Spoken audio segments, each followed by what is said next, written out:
সবচেয়ে বড় ক্ষতি করছে আমাদের আওয়ামী লীগ এই জন্যই যে একই সঙ্গে ওনারা দুটো জিনিসই যেটা রাজনীতির জন্য দরকার, একটা সংগঠন, একটা রাজনীতি।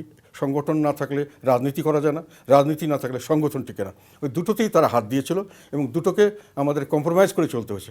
রাজনীতি বাঁচানোর জন্য সংগঠনকে আমাদের কম্প্রোমাইজ করতে হয়েছে, সংগঠন বাঁচানোর জন্য রাজনীতি কম্প্রোমাইজ করতে হয়েছে। এখানে আমরা কিছু রাজনৈতিকভাবে মার খেয়েছি।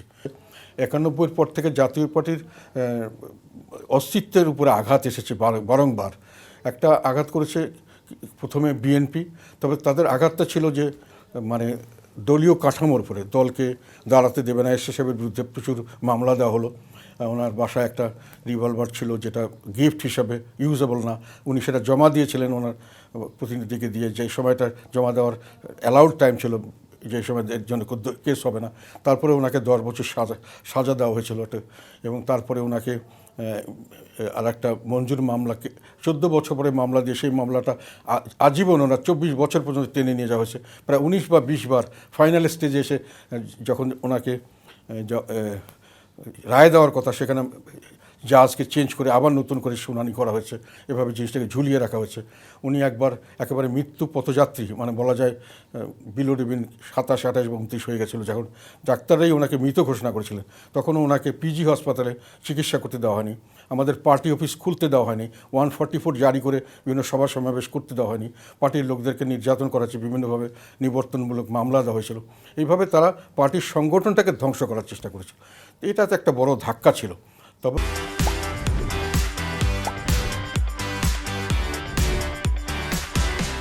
তথাপি এই ধাক্কাটাকে জাতীয় পার্টি সামলে উঠতে পেরেছিল, কেননা জাতীয় পার্টির রাজনীতিটা তখন ঠিক ছিল, রাজনীতিতে বিএনপি কোনো হাত দেয়নি।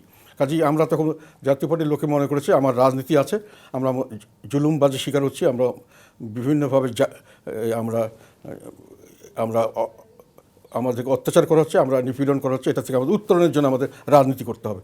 কাজেই রাজনীতিটা এখন সঠিক ছিল। তথাপি স্ট্রাকচারাল সাংগঠনিক কিছু সমস্যার কারণে কিছুটা দুর্বলতার অবস্থা দাঁড়িয়েছিল। পরবর্তীতে যেটা হলো সেটা হলো যে আমাদের আওয়ামী লীগ, তখন আমাদের রাজনীতি ঠিক ছিল। আমরা কিন্তু 1996 সালের 15ই ফেব্রুয়ারি যে নির্বাচন হলো 6ষ্ঠ, সেখানে কিন্তু বিএনপি একতরফা নির্বাচন করেছে, সেখানে কিন্তু আমরা বর্জন করেছিলাম, আওয়ামী লীগও বর্জন করেছিল, বোধহয় জামাতও বর্জন করেছিল। আমরা কিন্তু রাজনীতি ঠিক রেখেছিলাম। তার পরবর্তীতে যখন 96 সালের জুন মাসের ইলেকশনে 7ম সংসদে আওয়ামী লীগ পরে আসলো, তারাও একইভাবে জাতীয় পার্টিকে ধ্বংস করার চেষ্টা করেছে। কিন্তু তারা দুমুখ ব্যাপার নেই। একটা হলো যেটা আমি বলছিলাম, একটা হলো যে জাতীয় পার্টির স্ট্রাকচার বা সংগঠন, আর একটা হলো রাজনীতি। ওনারা দুটোতেই হাত দিয়েছেন। সংগঠনকে হাত দেওয়ার সঙ্গে সঙ্গে ওনারা রাজনীতিতেও হাত দিয়েছেন এবং রাজনীতিটাকে দুর্বল করার জন্য দলকে ভাগ করে সবসময় একটা কম্প্রোমাইজ করার সুযোগ ব্যবস্থা করেছিলেন, যে তুমি যদি সংগঠন রাখতে চাও তাহলে রাজনীতিতে ছাড় দিতে হবে, তুমি যদি রাজনীতি রাখতে চাও তাহলে সংগঠনে ছাড় দিতে হবে।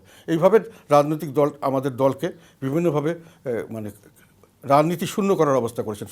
যদি আমরা রাজনীতি করতে চাই তাহলে আমাদের সংগঠন নষ্ট করে দেওয়ার পায়তারা হয়, আবার যখন সংগঠনকে আমরা বাঁচাতে চেষ্টা করি তখন রাজনীতিতে কিছু ছাড় দিতে হয়, নাহলে ওনারা আমাদের করতে দিতে চাচ্ছিলেন না।